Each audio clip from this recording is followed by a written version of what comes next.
Welcome to Full Advisor Coaching, the podcast with Kristin Harad. From launching her RIA to guiding countless financial advisors, Kristin is your VIP ticket to reach new levels of success and fulfillment. Dive into growth strategies and grab next-level marketing, sales, and leadership insights to supercharge your business. Joined by industry experts, Kristin's here to help you do more of what you love. Hello, and welcome to the Full Advisor Coaching Podcast with your host, Kristin Harad. Kristin, good to be with you again. Bill, good to see you.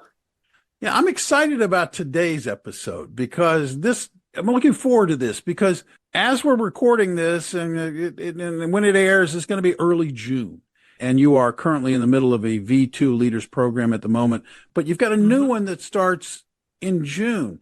So this seems like a really good time to check in with you and ask you about the progress people are making, what kind of excitement you're seeing, and what's coming up. Yeah, no, I'm excited to talk about this for sure because, this has been a new initiative this year under the Full Advisor Fundamentals brand. Yeah. Not new in that I've been doing this for decades, but in the format and function and the approach that we're taking with Full Advisor, it's a new iteration and really focused on, the RIA leaders who are looking at their version 2.0. So as you said, we've been in the midst of a course since January. It's a year-long program. And then the next one's actually starting in July. This episode will come out in June. The next cohort's going to kick off in mid-July. So when you're listening to this, it'll be just about a month out before we start another one. So plenty of time for people to take an interest if they want to. Yes. Throw that in there, a little plug. We should probably let them know what it is that's going on. And what I think is really cool is because we have been in the midst on this for a few months now, I can really start to say or reveal a little more and demystify what is the V2 Leaders program and really take a look behind the curtain a little bit so that people who are considering maybe enrolling in the next group, they have a sense of what the heck we're doing. So tell us. What are you doing anyway, Kristin? Well, I don't know if you remember in episode 2, we were talking about what is the concept of full advisor? What does it mean? And I talked a lot about version 2.0 because that's really the audience I'm looking at is the RIA leaders who have gotten to a point in their career where they started a firm and they've reached a new level where they're now in that full real CEO. I've hired people. I'm not doing everything myself anymore. I'm looking at that next level. There's a second type of leader who might be the second generation who's taking over from a founder. And then a third type that I've seen is they either came from a wirehouse or a corporate RIA, and then they went independent. So all of these types of people in a situation where what got them to where they are today won't take them where they're going, where they want to go. And so the program is really built around taking that firm level view and looking at the whole life view at the same time. What I've seen is kind of the unifying desire among the groups, or no matter which of these profiles people come from, is they now have a desire to create the business they really want, while also being the person they want to be. So how do we reach our full potential while living a full life? Right. Hence, full advisor. Exactly. Yeah. So what are you noticing? Well, what's really interesting is, and having a marketing background, you always go, okay, well, let's see, you want to talk to the pain points of what people are experiencing and make sure that you're helping to solve those pain points, right? So and what I'm noticing is the people who participate, who are in this program right now, the firm leaders, have a lot of similarities in the struggles that they are dealing with. Okay. And it's kind of exciting to me because it's aligned with what I anticipated the struggles would be, having worked for so many years with people. And what I do see is the information overload, right? And the idea overload. Yeah. Right? So many things swimming around in their heads. Can we do this? Can we do that? And I know how it is because I feel I do the same thing for myself. It's I could do this, I could do that. What do I want to prioritize? I'm jumping from thing to thing. So all of the firms who have come in are really I want clarity on what to prioritize because I really don't know. And then when we do take on efforts, especially things that take consistent effort over time, say like doing a podcast, where you're like, you got to show up and you got to do it consistently over time. They don't have, they're having trouble finding time to do it and or the resources to do it because but I'm curious, not to interrupt you, but do you find that when you look at prioritize or how to prioritize your decisions and what you do in your day, do you find that helpful in terms of finding time in the day? Because now you've kind of said these are the things that are important that have to happen. Yeah, so that's one of the things we definitely address in the program is like when we prioritize, it's like we have the 2 or 3 areas you're focusing on in growing your business and then it lets everything else kind of go by the wayside or put it on the back burner, or we give permission to let go of that. So that is absolutely an outcome. And one of the biggest things I find moves people forward in this program. And I'll give a few examples of that in a bit. I'm trying to, other similarities of people, they come in and they're just like, they feel that tension of really wanting to help more people and having a bigger impact on client lives and really feeling that frustration that they either aren't serving more people like they have in their mix, or they're not serving the people who they really want to help. Like they have a few examples, or they're like, yes, this is really, they've kind of spread pretty thin for a number of years to like take all comers. And now they're like frustrated that they see who they want to work with. And they're like, how do we get, we could provide a lot of value to those people. How do we get more of them? So that's also a common theme that we look at. But so what kind of other problems are you seeing in terms of the folks that reach out to you and that you work with? There's a few things that, are not just business development, but kind of day-to-day stuff. Like how do we balance client service? Because we're in a client service business, right? Yeah. People hire you and you're dealing with their money. And then balancing that with business development, with also managing all the operations and the people and the humans and the technology and the processes and all of that come together. So, really, it's a lot, right? So, and as a business owner, I get it too. It's hard to juggle all those areas. And so the people coming in are definitely like, the thing is they're struggling with that, but they're very growth minded. So they're very open to like tackling the situation and owning it and saying, I know there's ways to solve and apply. And they just want to feel confident in the path that they're choosing because they're going to commit and they pursue.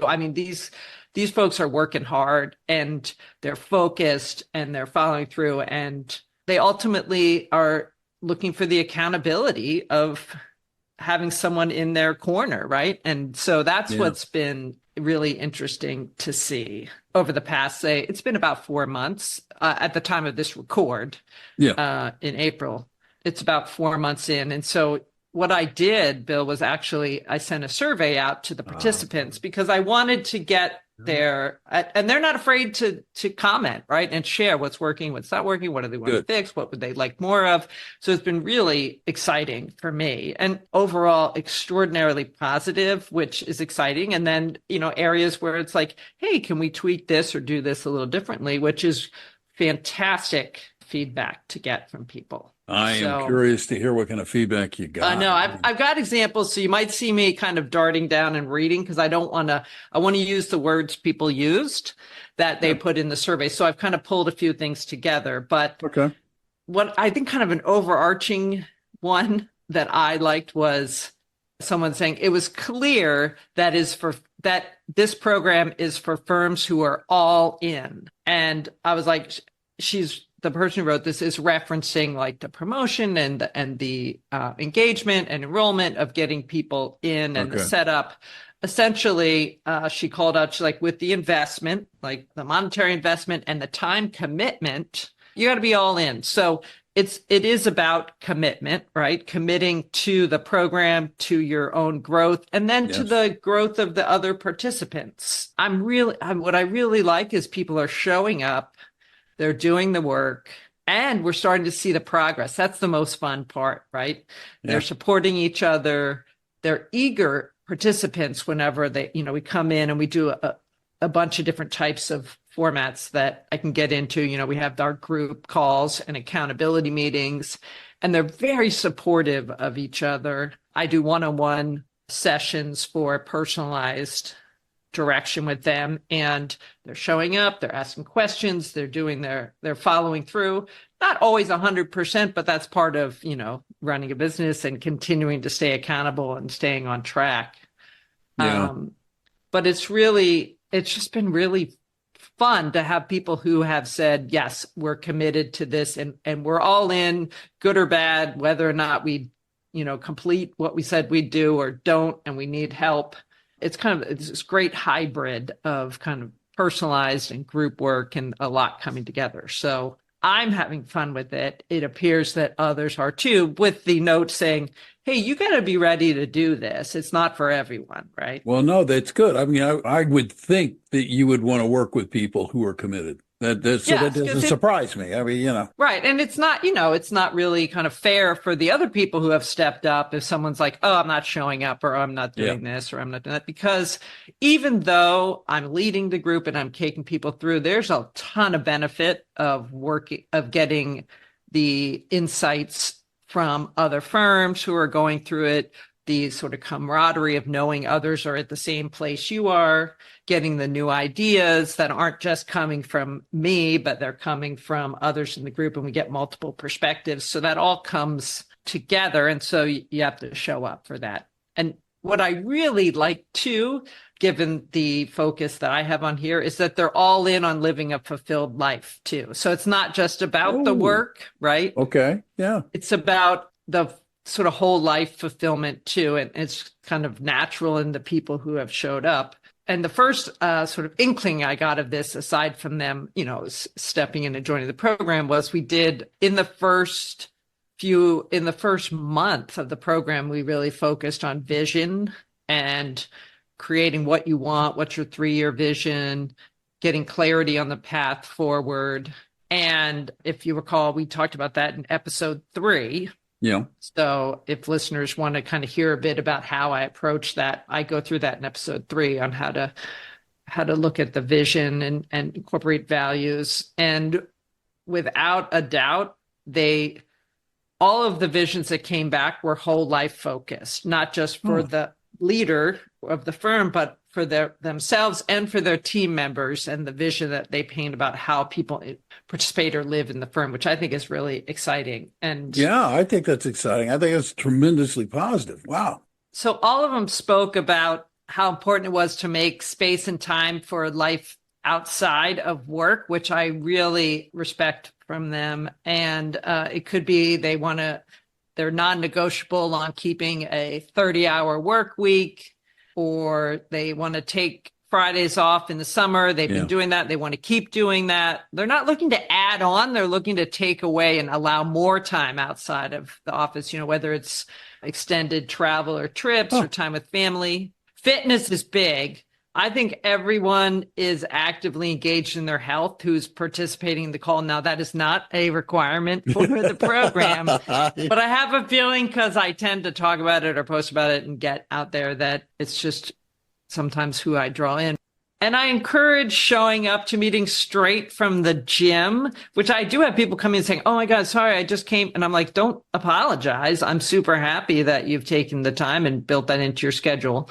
I've had others who take a call while walking. So they're participating, walking the dog or getting their steps in. So all of those things are obviously encouraged. And I'm excited that people are putting such emphasis on whole life health and not just let's achieve at work.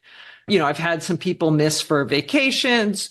People show up regularly, but obviously we have life and we take vacations throughout the year. And when I do, I try to leverage technology and give a short synopsis of, hey, this is what we talked about. This is where you particularly should pay attention.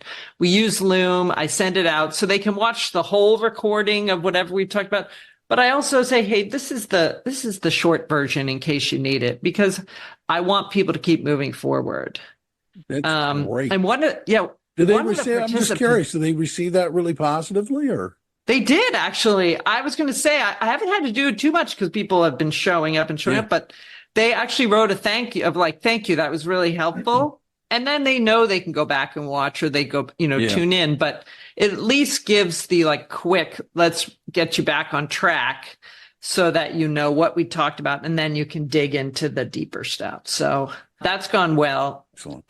One of the feedback, I thought this was interesting feedback. Someone said after kind of, we went through this first quarter of setting a vision, doing that.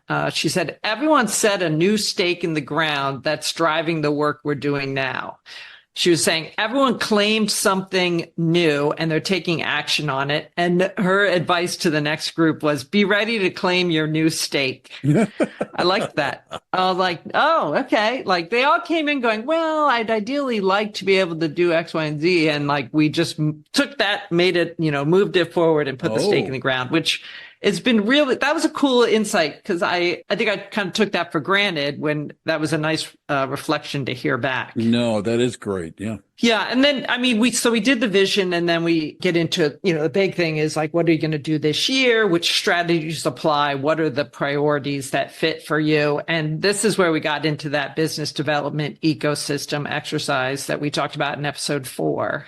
You'll recall. Yeah, and by the way, for those of you who have not listened to those episodes, I would encourage you to go back and listen to them, okay? Because it makes sense in the context of what Kristin's talking about, but I would encourage you to go back and listen to them and hear more fully what's being discussed. Yeah, I was going to say, in this one in particular, because this is about marketing, looking at your firm, looking at business development at the firm level, from marketing to sales to client experience, and then identifying what are the quick wins and then what are the bigger, more impactful opportunities. So this really helped drive what are the priorities going to be, so that, when we talked about, a few minutes ago, when you were just talking about doesn't it help free up time when you have the priorities? Yeah. Yes, this is where we go. This is the thing. These are the 1, 2, 3 things we're doing. And I think, interestingly, coming out of this, when we were looking at the business development ecosystem, and part of that is looking at the people, processes, and technology that support you. Sure.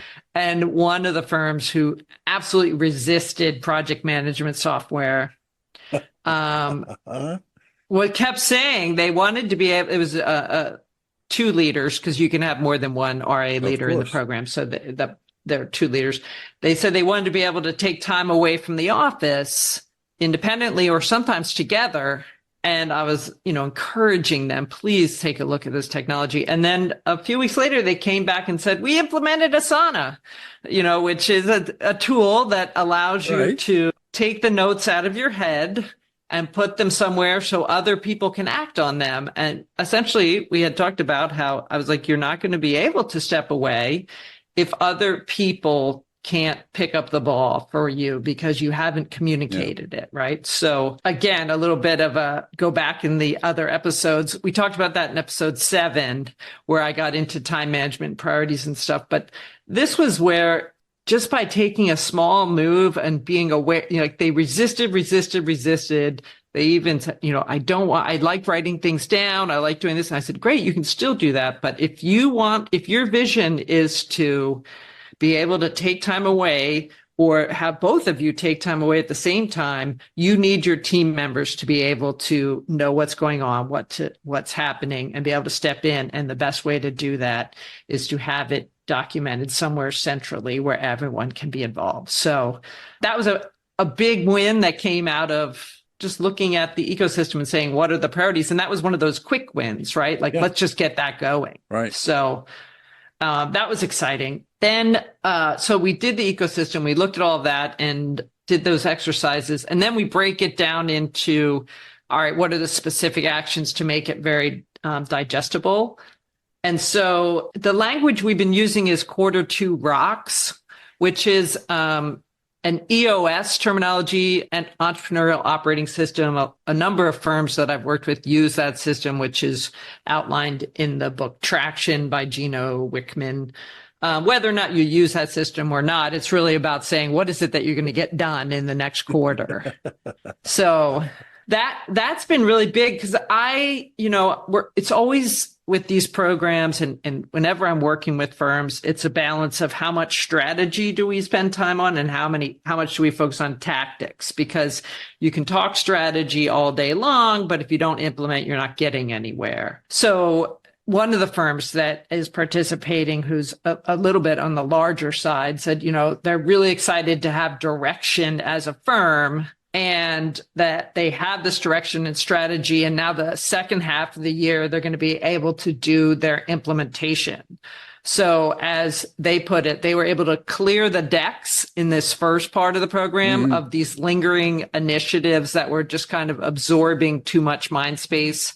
And their exact words were, we got those nagging items off the plate, which is good. So we kind of triaged and said, let's take care of these and just get them done over a short period of time. And then we're able to step back and go, okay, now let's break down the bigger strategy that we're implementing and get a plan around that. So that's pretty exciting for them, because I know that was really weighing them down. And then another piece on this, and this is around, again, really saying, are we doing strategy or tactics? But we try to outline a tactic that someone will implement. I won't say we try, we do outline a tactic that people implement coming off of each call.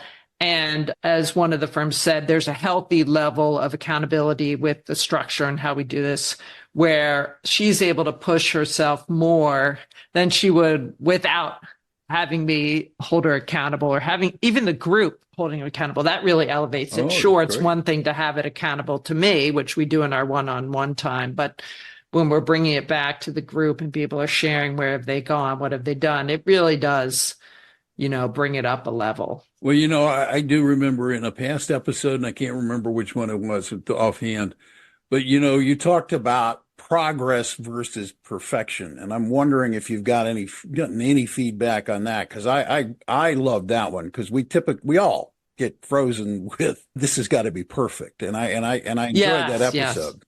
Yeah, I think that was episode 9, if I'm remembering correctly. People can go look, but I'm pretty sure that was episode 9.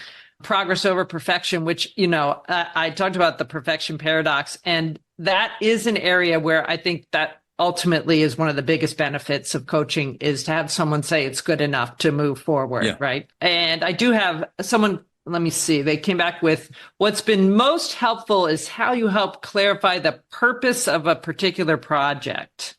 For example, and this one I hear all the time, if it were up to us, we'd wordsmith forever. This happened to be on a lead magnet, and never actually publish it because it wasn't 100% done. Yep. You've helped me get beyond that idea by just saying the purpose of it is a roadmap to capture emails in the case of a lead magnet, but it's 80% there and it's good enough to put out there. And she confessed, that's hard for us, but we appreciate you nudging us to get more comfortable with it. And I've also helped them take out a lot of fluff in their messaging, which is a whole lot easier to do when you're sitting here reviewing and you're not personally vested, to have someone else look at it, which is great. And then we can present things to the group too, and people come in and go, well, I interpreted it that way. And okay. And so these are, again, earlier days in the program, but if I can get people past that perfection mindset, I'm happy, because that applies across your whole life, right? Oh, that applies to everything I can think of. I know, because I just think about I have a goal that I'm going to walk X number of steps a day, and then I didn't. So, then do I not have the goal anymore? Or no, I go back out and go, well, I'll walk it tomorrow, or I'll walk it the day after, or at least I walked half the steps, or, there's so many things that you can apply it to: eating, diet, all the things, so many things. Yeah, no, it's a lesson you can benefit from, not just in your business life, but in your whole life. That is exactly gospel truth. Yes.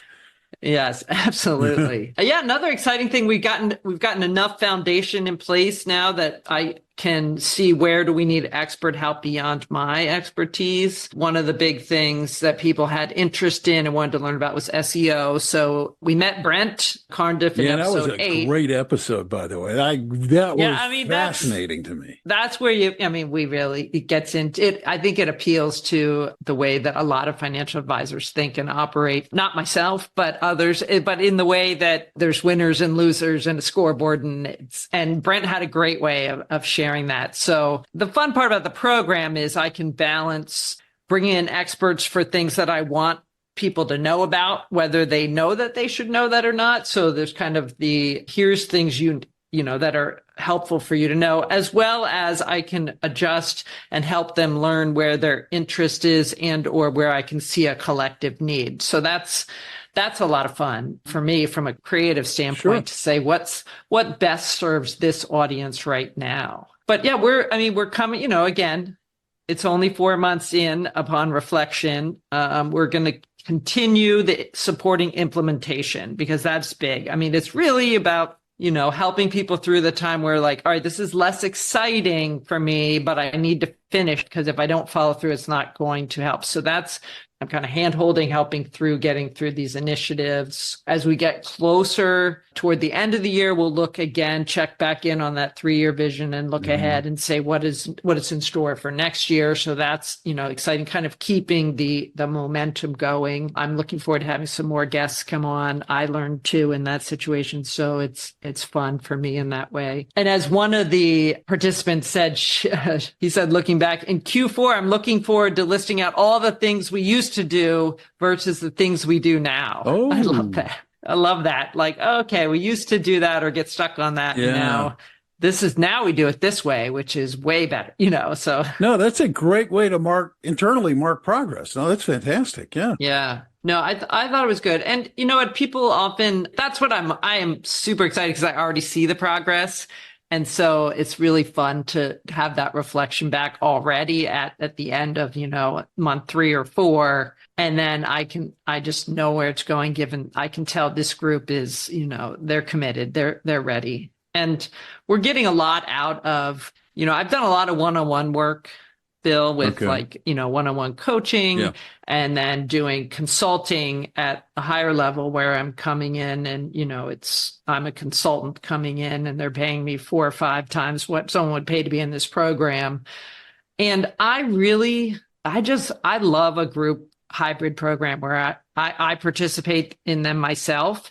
And I just think it's kind of the best of both worlds to be able to get that personalized coaching, but also hear from others, feel that support I talked about, get the perspectives. I also open it up so that implementers on the team, so if you have a project manager or a marketing manager or someone who needs help, they can come in and sit in on office hours and get direction too. And I also set it up so that other leaders from the firm can join, just so we can get everyone on the same page going in the direction we want to go. So I'm really super, I can't say enough about how excited I am because I've wanted to have a program like this for a while. And, I've been able to incorporate a lot of the great things that people get from the one-on-one work and really bring it together into this format that is, I think, just a whole lot more fun. Yeah, no, this is great. I'm excited to hear that the feedback has been so positive and that you're taking that feedback and applying it to what you do in the future. So, that's, to me, it's getting this active feedback on the way and improving and adding and adjusting and saying, okay, what's working best I want advisors to live this fulfilled life and create the firm and the life that they want to live, right? So how is it that I can best do that? And getting this feedback and having people who are willing to engage and share and open up and be available to support others is really important. So I think it's more than just strategy and it's more than just accountability, but it's kind of just a collective attitude and mindset of growth that really, I think, sparks action, commitment, implementation, and community, right? Yes. So I'm really, really enjoying it and finding it quite energizing. And I'm super excited to get another group going in July. So that's coming up. Next cohort starting soon. So yeah, remind people. I can't wait to meet the people in the program for this group. Remind people a couple of things before we start wrapping this up. What's the name of the program and when does it start? Perfect. It's the V2 Leaders program. Okay. And the next cohort starts July 15th. And it's like you've heard, just a limited number of firms. I have a small group and I talk to the RIA leaders and, you book a fit assessment. That's the first step. So you can go to my website, fulladvisorcoaching.com. There's a services tab. You can look at the V2 Leaders program. You can click request a call. There's a button that says book a fit assessment. We will put it in the show notes, but it's just you and I having a conversation about what you want, where you are, what your vision is. And we decide, does it make sense for us to join forces and have you come into this program with the other firms? So it's an easy first step to be able to make a big change in your business. Yeah, it sounds like it. It seems that way. And it's really, really encouraging to hear that things are going so well. I would remind people that there's one thing that they could do that's really, really simple. If you're listening to this podcast for the first time, just hit follow. You follow, you're subscribed. And every time Kristin drops a new episode of the podcast, you'll be notified and you can give it a listen. I would also ask that if you find this podcast useful and interesting, that you tell people about it. Word of mouth is always appreciated. In the meantime, until next time, I'm Bill Tucker. On behalf of Kristin Harad, I'd like to thank you for taking the time to listen today and to remind you, go out today and make it a great day. You can or not. It's a choice. Thanks so much for taking the time to listen. Until next time. Thank you for tuning in to Full Advisor Coaching, the podcast. If you enjoyed today's episode, please hit the follow button so you'll never miss an episode. To learn more about how you can become a part of the Full Advisor community, visit fulladvisorcoaching.com. Remember, stay connected and get notified as soon as brand new episodes release. Click the follow button now. The content has been made available for informational and educational purposes only. The information covered and posted represents the views and opinions of the guest and does not necessarily represent the views or opinions of Kristin Harad or Full Advisor Coaching.